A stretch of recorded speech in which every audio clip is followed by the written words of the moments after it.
Pero bago umalis, magkano yun? 250. 250 yung gas. Oh, kung ilang bar man yun. Nung pauwi, ilang bar na ubos? 5 bar out of 8. O, 336. Hindi rin ganun kaakit. Dati kasi ang kwenta ko, kada isang bar, 100.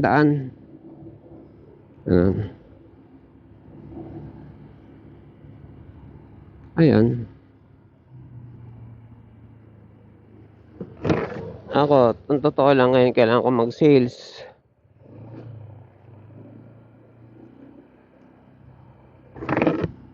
Kaya lang dami ko naman gagawin. Tulad niya, magwe-welding ako sa keso. Kailangan ko nang gawin yung ngayon. Hindi na pwede palagpasin yan.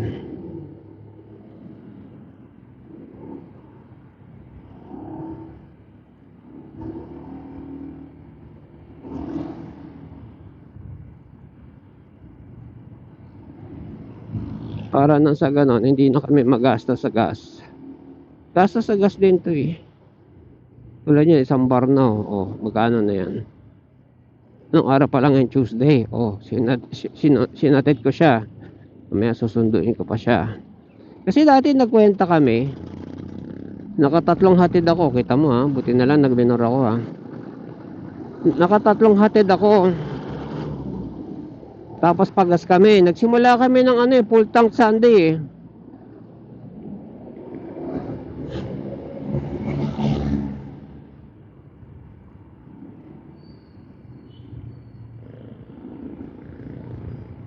Nung Wednesday, pagas kami, 300. Oh. Siguro kung may extra man yan, namalengke lang ako, ganyan, hindi naman kalayuan yan. So, kaya ang kwenta ko, 100 per day. Nung eto ginagamit namin, everyday. So, merong araw na matipid siya, merong araw na ganun ang konsumo. Sabi nga ni teacher, kung 100 per day ako, sabi ko sa kanya, at least hindi na siya mahirapan mag-commute, di ba? Papasok, aabang dyan, uuwi, kukubaw pa, ganyan. Haba ng time travel niya, travel time niya.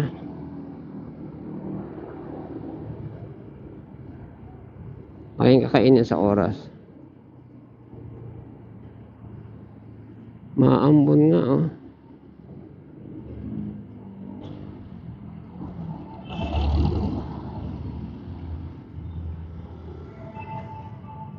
Wow, U-turn pwede doon.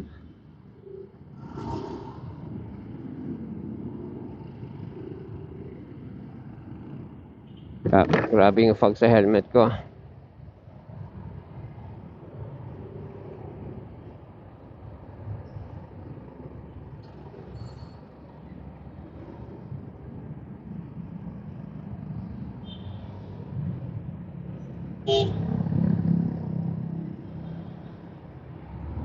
Ayaw mo pasingit.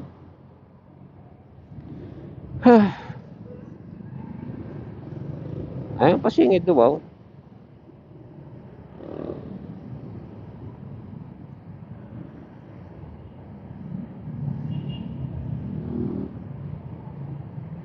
Thank you. Oh, yun, pasingit siya. Ganon din suma, di ba?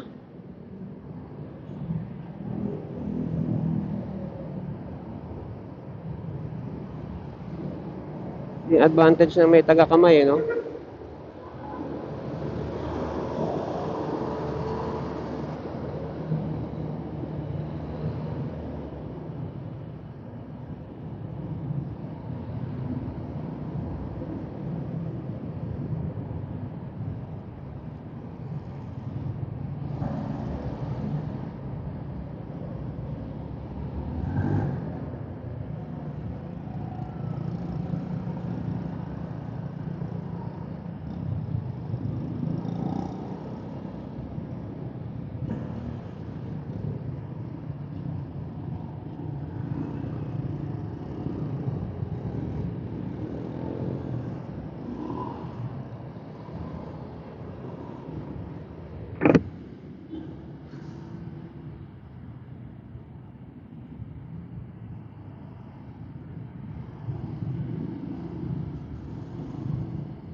So, nang dahil dyan sa aksidente sa Marilake, lalo nagatungan yung division at hatred ng tao na naka 4 wheels sa naka 2 wheels. And vice versa. Kasi kung hamakin nila yung mga naka 2 wheels,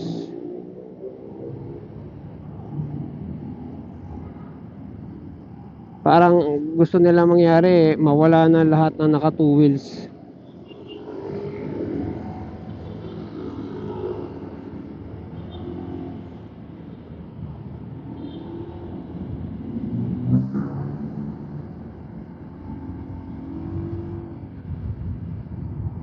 Hindi mo mawawala lahat ng naka 2 wheels.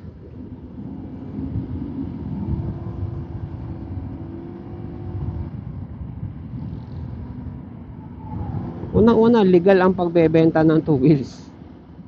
Illegal nga eh, hindi mapigil eh, illegal pa.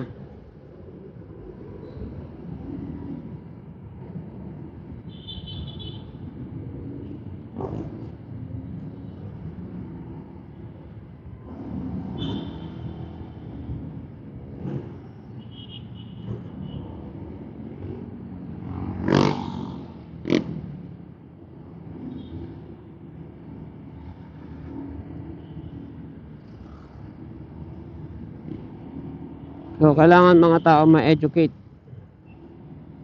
Ma-educate sa daan. O sige, sabihin natin maraming kamote rider. O kailangan silang ma-educate. Na kukuha ng lisensya, kuha ng rehistro. Pag nahuli sila, may ano yun, may karampatang parusa yun pag nahuli sila. Kasi yun nga yung risk eh. Papaandar ka ng walang lisensya, walang rehistro. O sabi mo na may lisensya ka, may rehistro ka, yung pananakbo mo, ikaw ba'y maayos manakbo? Baka tumatakbo ka ng 120 sa parang ako pala yan dati 120 sa 60 lang. Dito hanggang 60 lang dito daw eh. Although wala akong nakikita Patingin tayo sa paligid, wala akong nakikita Meron ba dito? Wala. Ang meron sa Commonwealth. Doon meron, tsaka may nag-i-scan pa doon eh. May scanner doon eh. Then, tingin kayo sa paligid pag may nakita kayo sabihin nyo, wala asan dyan? May nagsabi lang sa akin na may pwesto dyan sa gilid dito sa Marcos Highway. Siya lang nagsabi na dito sa Marcos Highway sir, sabi niya 60 kph lang ang Ako tagal-tagal ko nang dumadaan dito, ngayon ko lang nalaman. Pero kung titingin ka sa paligid mo, sige iskanin natin mabuti Hindi kasi ako tumitingin sa mga ganyan dahil focus lang ako sa driving susulyap-sulyap tayo sa paligid Tingnan natin kung makakita tayong speed limit. Speed limit, bike lane. Ano yan? Sidewalk bike freeway.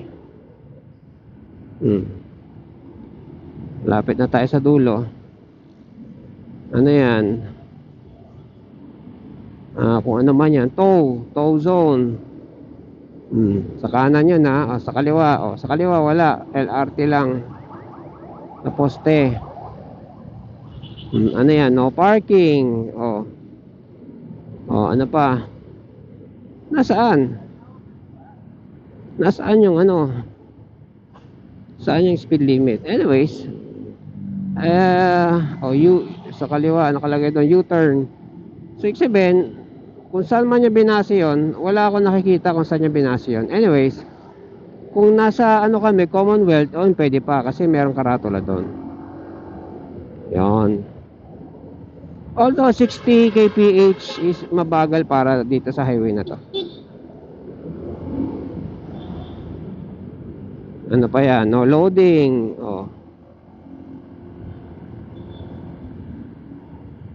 Kasi pagkakasabi niya, hanggang 60 kph lang dito. Sino nagsabi? Saan malalaman? Ba? I-google pa natin. Alam mo mag-google ka habang nagdadrive. Bicycle. Give way. Oh. Wala na. Sumulong na tayo. Kahit dito sa sumulong, meron ba ditong ano, speed limit? Wala nang napapansin dito eh. Usually ang merong mga nakalagay na speed limit sa tollway. Yun, 60. Yun, 60 sumulong. Ito sumulong meron. Yun. O yun ang ano. Yun ang proof. 59 putek. Ano yun? Ba't may 59 doon?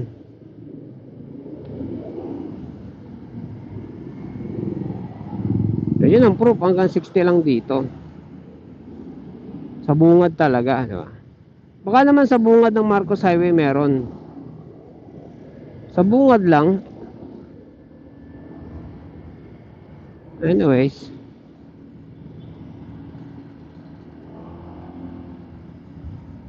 Basa dito.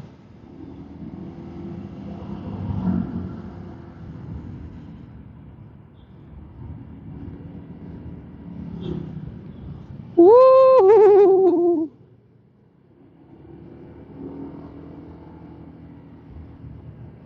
Ang hilig ng taong ganyan, ano, tatawid hindi titingin.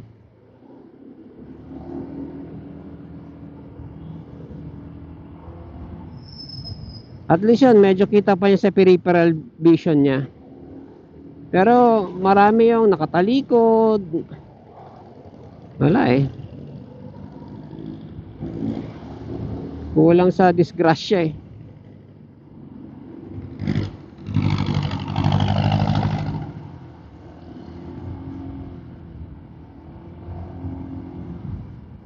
Kailangan tatawid, titingin at all times. Left and right, especially pag nandito ka sa side na to. O left. O pag papunta ka na, pag nasa gitna ka na, right naman. Ganun. Pero titingin ka pa rin ng left and right, susulyap ka pa rin kasi minsan may nag-overtake. Ganyan. Diba?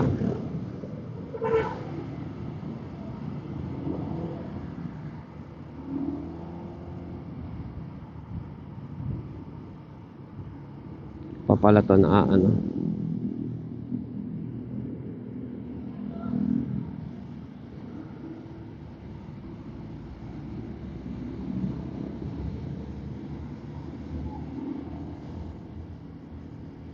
Si Kiel nagyayaya ng ano, gusto niyang ulitin namin yung kaibiyang.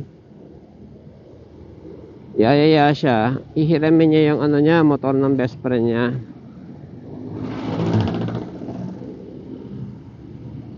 Grabe mag best friendan yung dalawang yun.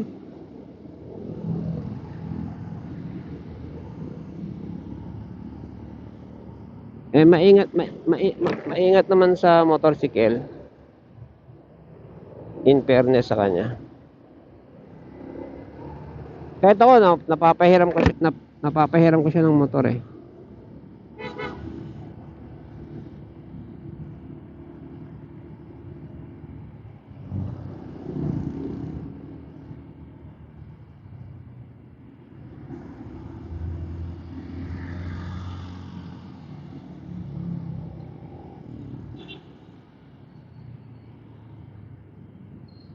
Yung dati niyang motor, PCX, Honda rin.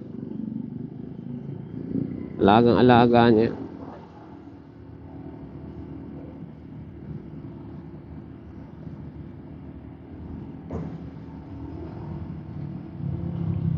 Darating sa bahay, napakalinis. Kulay puti pa naman.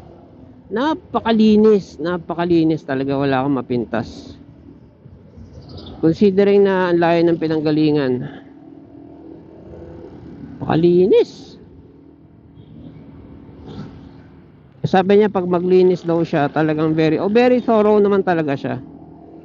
Very thorough. Yung mga ASMR na nakikita niyo, may mga iba't ibang klaseng sizes ng brush, ganyan. Gamitan ng foam spray, ganyan. Sabunan.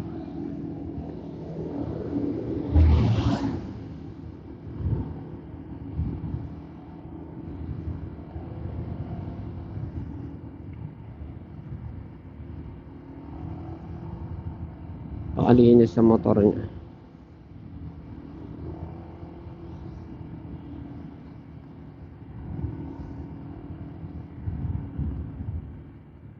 Sino tao?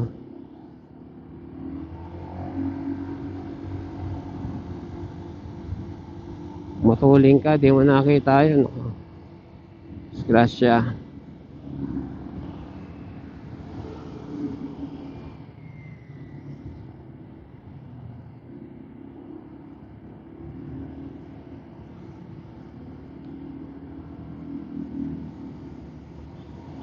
Parang bowling ball yun. Tumba mo yun, parang bowling ball. Sama ka.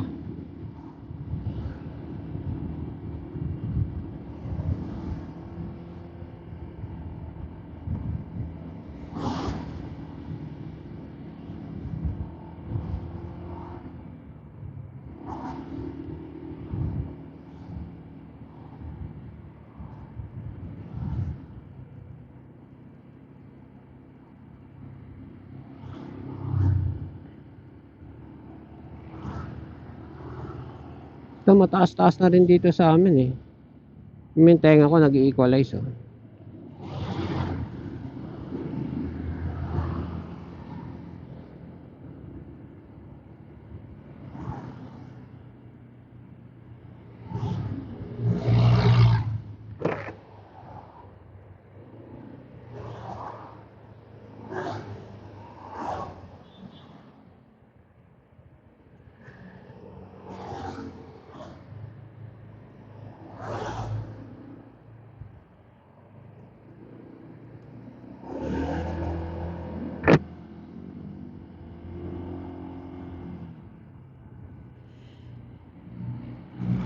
Ito yung ano, taga-para. Papasok pa lang.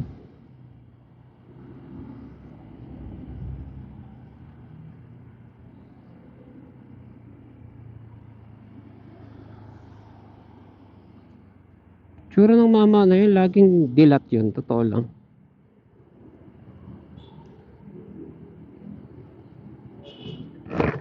Even bago ko pa nalaman na yung kapatid niya may kemerus semberlus sa mga ganung bagay. Lalo na na-confirm. Pero di ba mahal nun? Ganung bisyo.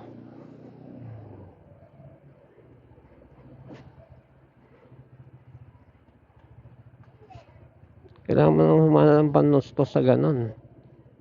Ngayon, wala ka o kulang ang panustos mo, kailangan mong inegosyo yun, di ba?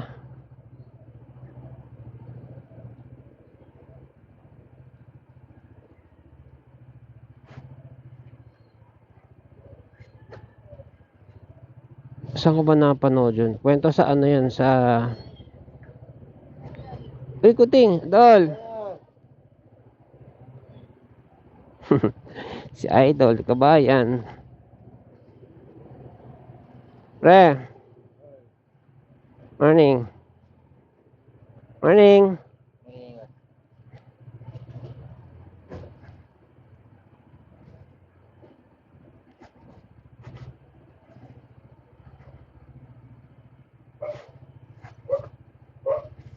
Mga neighbors natin.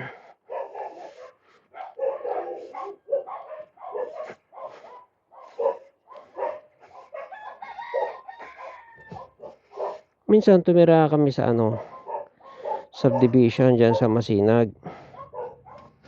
Kotse ko Nissan na puti.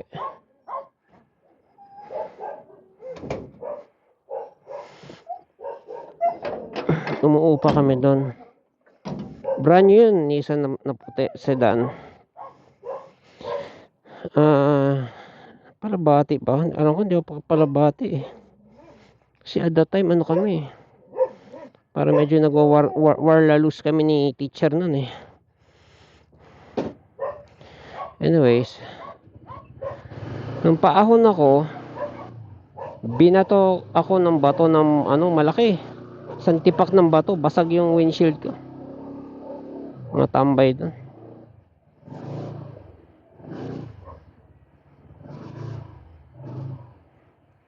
Hindi ko pinatulan. Pero kung looking back, pababarangay ko yun. Pulis ko yun. Kaya hindi ako alis sa lugar na yan hanggat hindi lumalabas yun ng bato. Nasa bahay eh. Kita ko saan nanggaling. Unfortunately at that time, wala pang, hindi pa uso yung mga dashcam. Kaya wala rin akong popruweba. My word against kung sino man.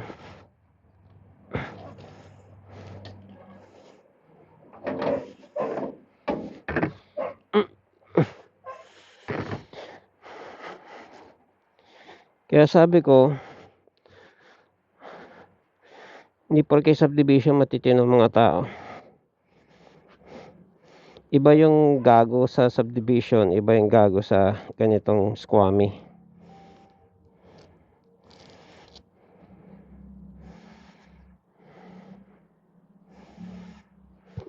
Different kind.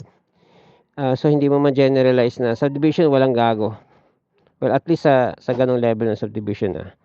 Ewan ko lang sa Ayala, Alabang. Okay, see you later. Bye.